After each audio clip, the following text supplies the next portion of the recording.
Whatever path you were on, whatever inspired you to come here today, we honor you and we welcome you. And now, our message.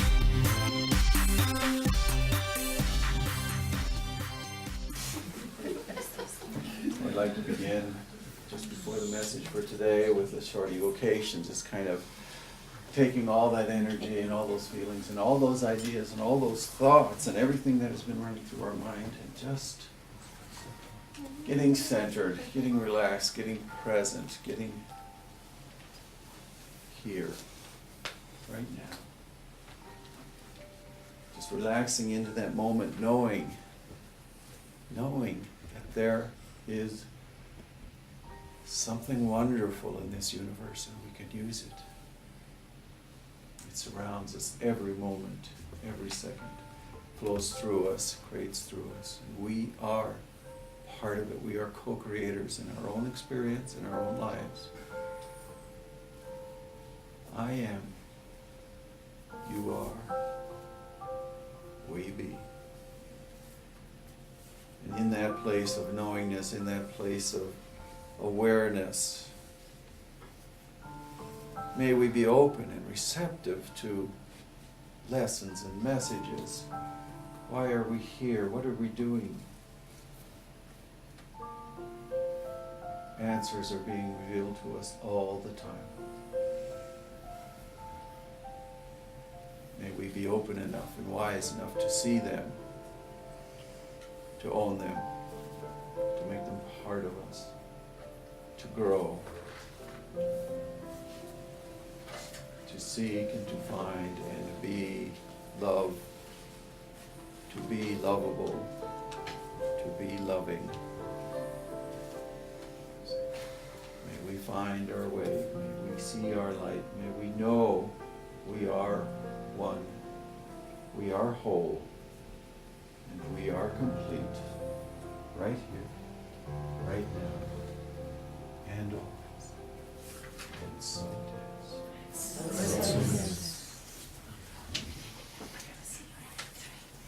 is. The talk title for today was very interesting. I liked it very much. Reverend Allie's going to talk about walking in the direction you are going.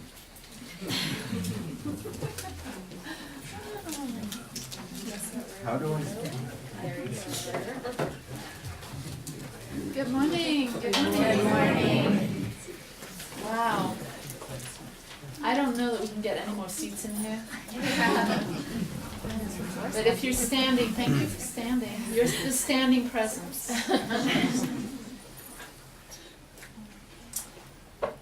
That song was awesome. Yeah. Wasn't that just a great song? Where'd you find that, Maya?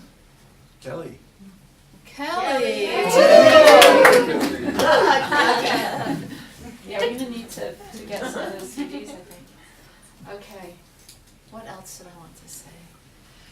I just have so much gratitude. This month is the month of gratitude, and we've been focused all month.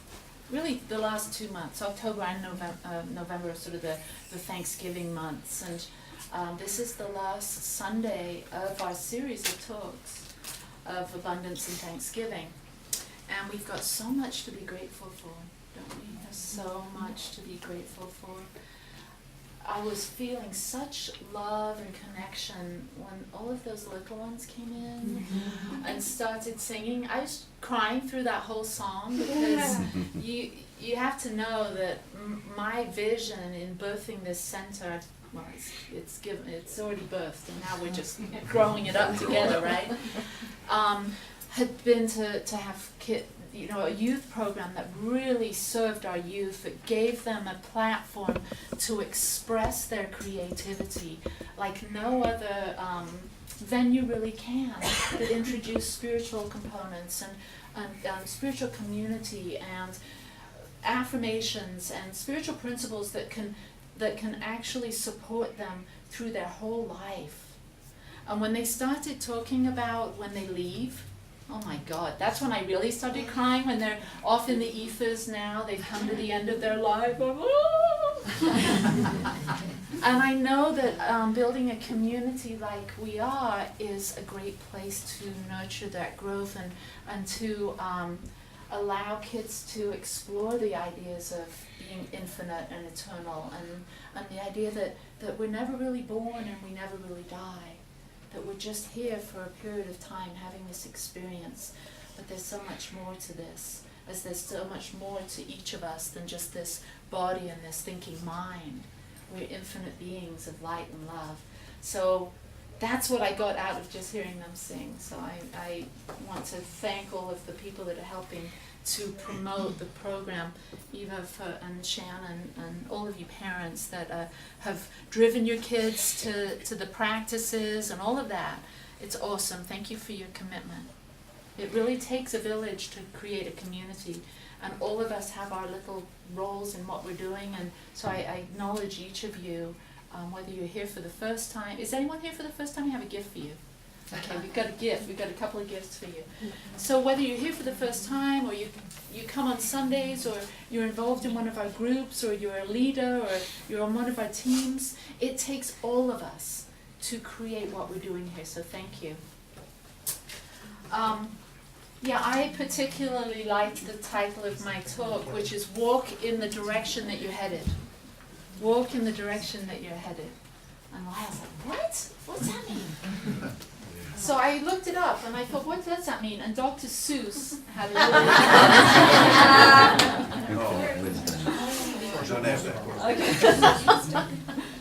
Okay, so this is Dr. Seuss wisdom. You have brains in your head, you have feet in your shoes, you can steer yourself in any direction you choose. You're on your own, and you know what you know, and you are the one who'll decide where you go. Whoa. See? Profound teachings from Dr. Seuss. Really? So where are you headed? What direction are you headed in? Do you know? Or are you just like waking up every day and doing the same old, same old? And that's fine too. It's like everything's fine. These are just some thoughts to explore as we contemplate moving in the direction that we're headed. Are you moving in a direction that you want to go in? Or are you moving in a direction that you don't feel like you have any control over? Sometimes a little bit of each, probably. So, how do you know if you're going in the right direction? How do you know? Think about that for a moment. How do you know if you're going in the right direction in life? Well, a good indication would be you're happy, you're walking along life's path with people you like, that you've got money to do the things that you want to do, that you're actually creating things that you like. Those would be some good indications that you're headed in the right direction for you. And each of us is different, so it's all going to be different. None of us have exactly the same path. So, are you heading in the direction that you enjoy? Yeah, sometimes. Or, well, when you're on the spiritual path, when you're on the conscious spiritual path, it really requires you to know what you want. Whenever I start a new class, and I have recently, that's one of my first questions is, okay, so what do you want? What do you want? And most people don't know what they want. Most people know what they don't want. And so we kind of set a goal at the beginning of each class to focus on something you want to transform. And some people come into the class and say, well, I don't want anything. Well, I think we all want something. We all want more love, more joy, more peace, more friends, more happiness, more connection. True? Yes. Yeah? We all want something. Okay, so a good thing to know is what you want. And on the conscious spiritual path, we demand that, really, knowing what you want. so that you can move in that direction. Otherwise, and I don't know if this will be, if any of you have this experience, but if you don't know what you want, sometimes you get what you don't want. Sometimes you get the leftovers. Sometimes if you don't know what you want, you're way down at the end of the list, and then you get feeling a little resentful because everyone else is getting what they want and you don't get what you want. But you get the leftovers. Anyone had that experience? Yes. Talking about leftovers. We had some leftovers in our household. I think I've had apple pie for the last 3 or 4 meals. Okay. So, maybe you know what you want, but you don't know how to get it.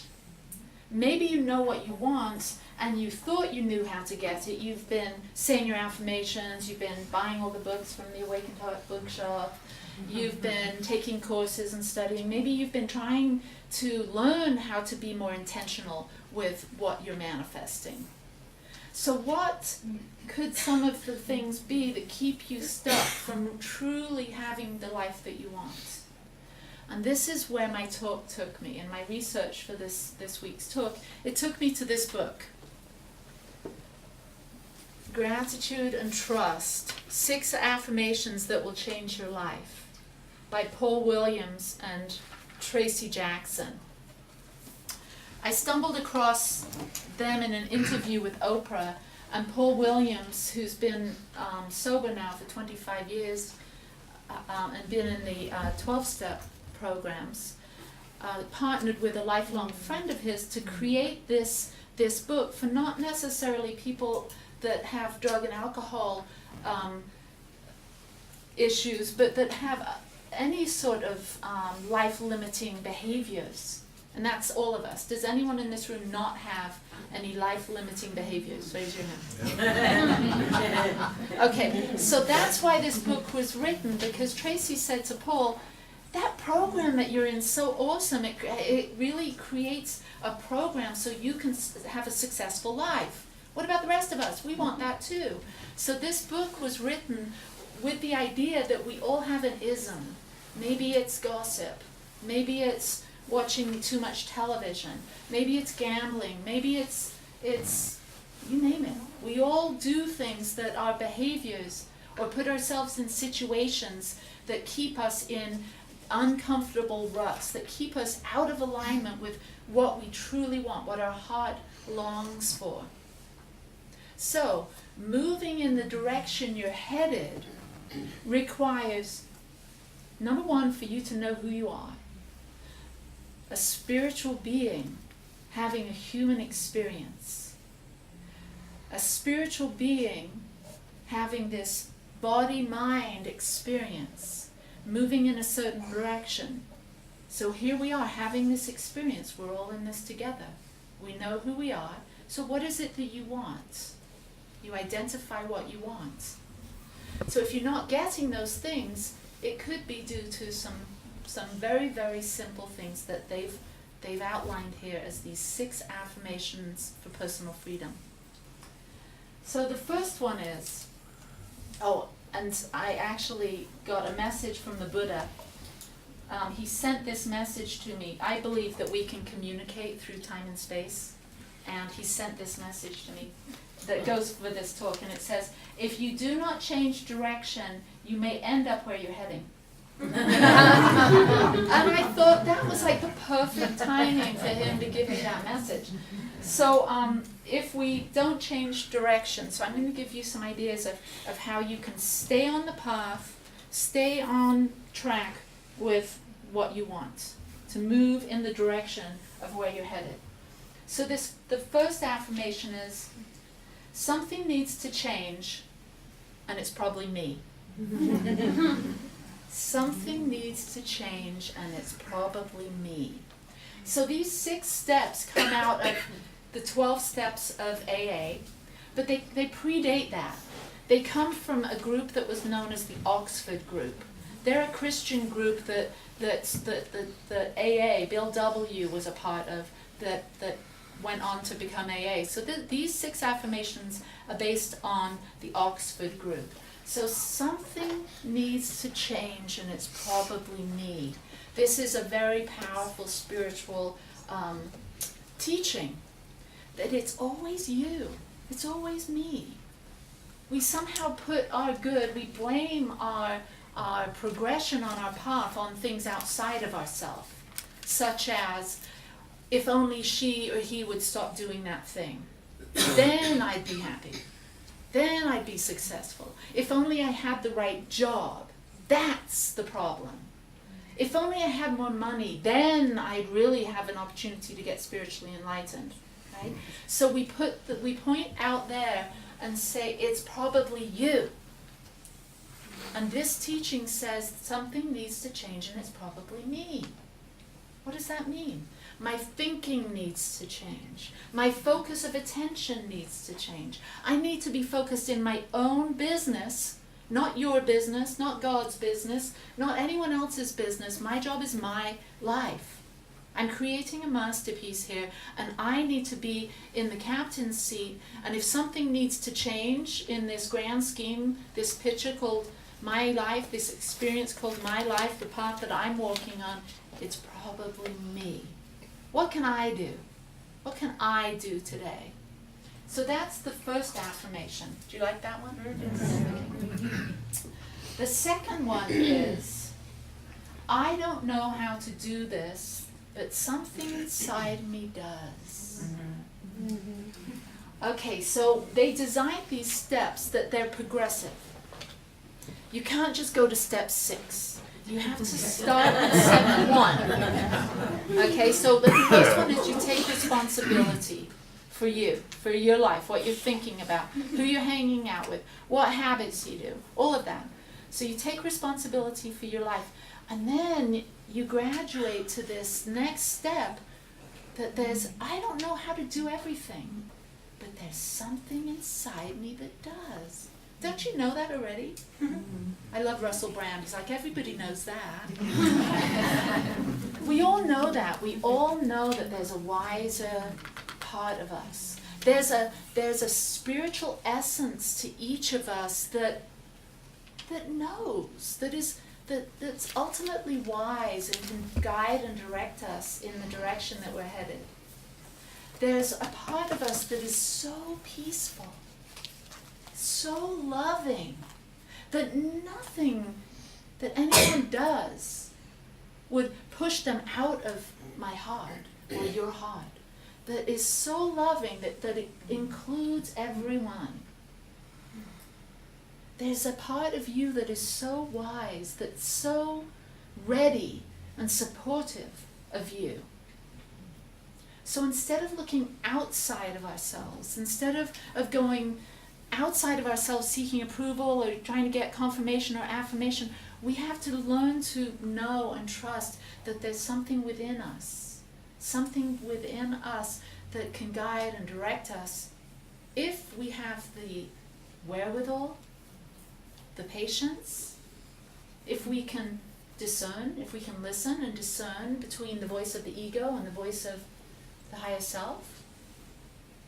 So that's really what this spiritual path is about, taking responsibility and learning to trust our innate wisdom, our higher self.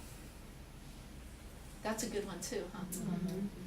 So the third one is, I will learn from my mistakes and not defend them.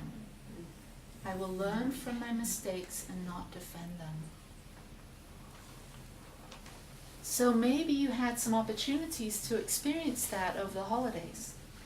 The holidays are always interesting, especially those of us that invite family in and we get together and we're really faced with our stuff, aren't we? Because the universe is always mirroring back to us that which we haven't healed. The universe is always mirroring back for us opportunities for us to practice being in the presence of love. So, did you bump up against anything this week, this week while it was the Thanksgiving week? Did you make any mistakes? So the trick is, can we learn not to defend those mistakes? Byron Katie says, defense is the first act of war. Defense is the first act of war. And I know that when Michael's in town, I don't see him very often, but when he is in town, it always takes us a few days to kind of get back into the flow, and we kind of we notice each other's mistakes a lot. And that's so annoying. Really? And the challenge for me is to not defend them. It's like, yeah, you left the toilet seat down. It's like, So, can you notice the mistakes you make and not defend them? Anyone not like that one as much as I don't? It's part of the process. Okay, so number 4, I will right the wrongs wherever possible. I will right the wrongs wherever possible. So you can see that you really have to do those first ones in order to get to that place. It has to take some serious spiritual commitment to work through those first few to get to that one where you can right your wrongs or make amends, to say sorry, and to know when that's appropriate and not. And then the next step is, I will continue to examine my behavior on a daily basis. I will continue to examine my behavior on a daily basis. Now, we're moving in the direction we're headed, and we have an opportunity to stay on course with what we want. We're heading towards what we want, so whatever that might be. So just take a moment to think about that thing that you want. You don't have to say it out loud, but just identify one thing that you want. Now, in order to stay focused and on course and to be heading in the direction of the thing that you want, we have to have our thoughts and our words and our actions and how we feel in aligned. That keeps us in the momentum, in the trajectory of manifesting that thing that we want. Because we can't have the thing we want, the experience we want, unless we have the consciousness for it. So we have to develop that consciousness for it first. So in moving in the direction that we're headed, we have to examine our behavior daily. Now, you could find that you're actually doing something. You maybe have a habit. I don't know what that might be. It could be eating too much, or drinking too much, or gossiping too much, or watching too much TV, or whatever that thing might be that you do to distract yourself from what you really want. If you've got behaviors that, and I'm sure some of them popped up in your head, no? Just one person, okay. So if those behaviors popped up into your head, you'll be able to see, okay, I may have to examine this behavior. I may have to actually change this behavior. And I know there's something within me that knows how to do this, right? I can change this behavior. I can stop doing that and maybe do this that is more in alignment with what it is that I want. It will help me to move in the direction that I'm headed. Move me in the direction of my soul's longing, my heart's longing. Okay, so examine behaviors. And then the last one, which is my favorite, I will live my life in love and service, trust and gratitude. I will live my life in love and service, trust and gratitude. Would you hand out those? I wrote them all down for you. Yay! Yay! So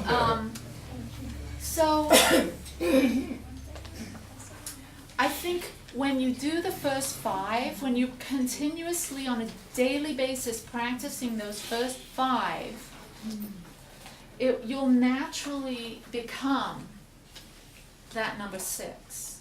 Your life will become love and service and gratitude and faith. You'll have faith because you'll have proven to yourself. Because what I know, when you practice these steps, when you practice these spiritual principles, you will then be able to feel that you'll know why you're here on this planet. You'll know that you are here to bring your unique light through in the unique way that you do.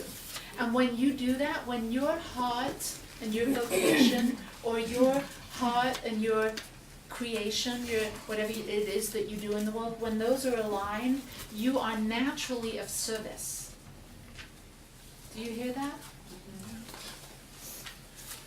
When you are doing what you love in this world, and you're sharing that with this world, you are who you're supposed to be. You are showing up as your full, authentic self, and you are living a life of faith and love and gratitude and service.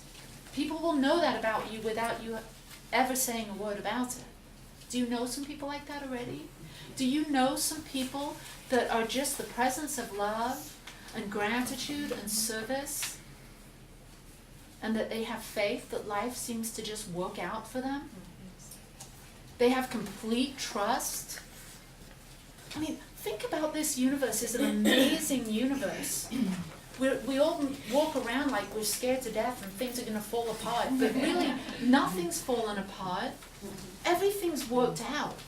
If you look at the 20, 30, 40, 50, 60, 70, 80 years you've been on this planet, I mean, what are the chances that everything went well?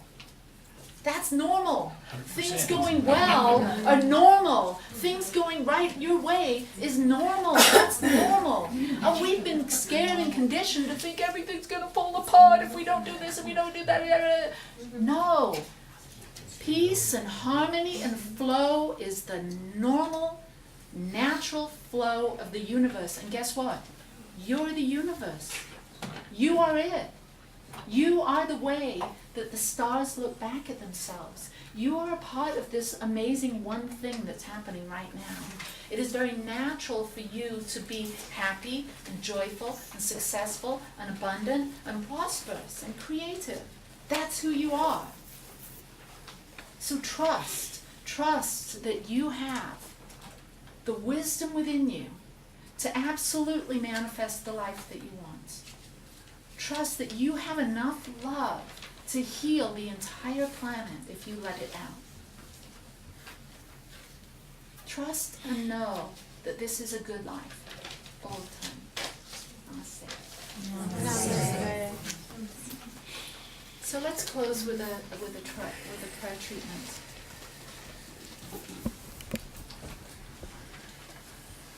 So as we arrive here at the end of this message, with such gratitude in our hearts, such gratitude for those beautiful young voices singing and reminding us what it means to be a friend. Let us sink into this field of gratitude and actually expand it. Bring to mind something that you're grateful for right now. And just feel how it feels in your body. Your body is such a precious instrument on this earth walk as you're headed in the direction that you're headed.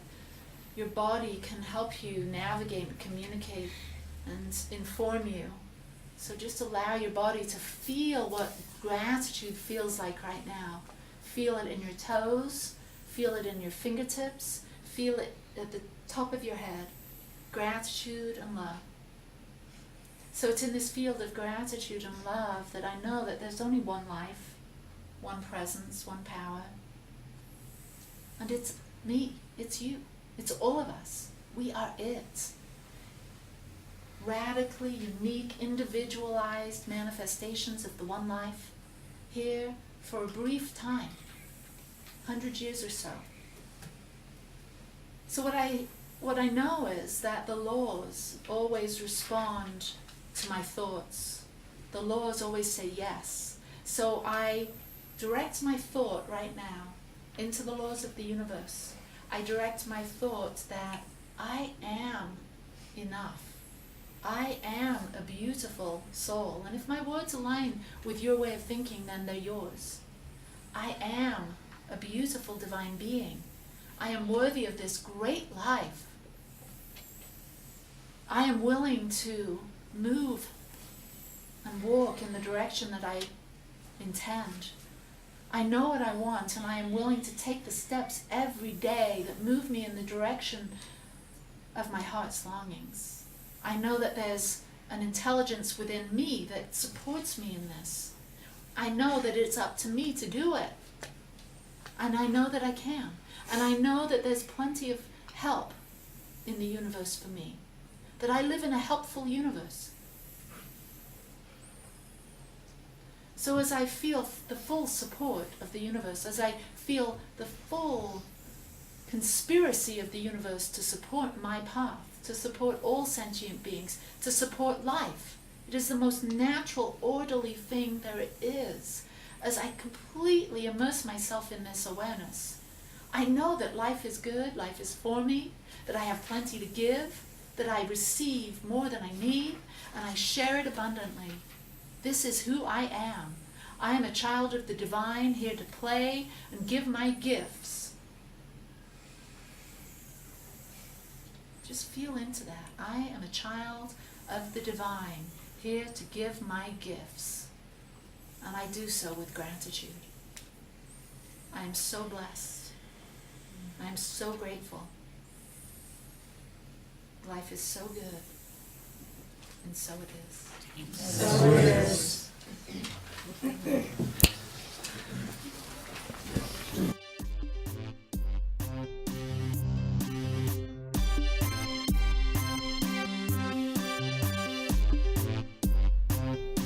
Thank you for blessing us with your presence today and being a part of the Satya Center. You're invited to join Reverend Allie and Reverend Lyle each Sunday morning at 10 a.m. for your dose of connection, inspiration, and co-creation. The Satya Center is located at 795 24th Street, Ogden, Utah. For directions, a map, and our service times, please see our website, thesatyacenter.org. This program was brought to you by the kind donations from the members of the Satya Center. Thank you.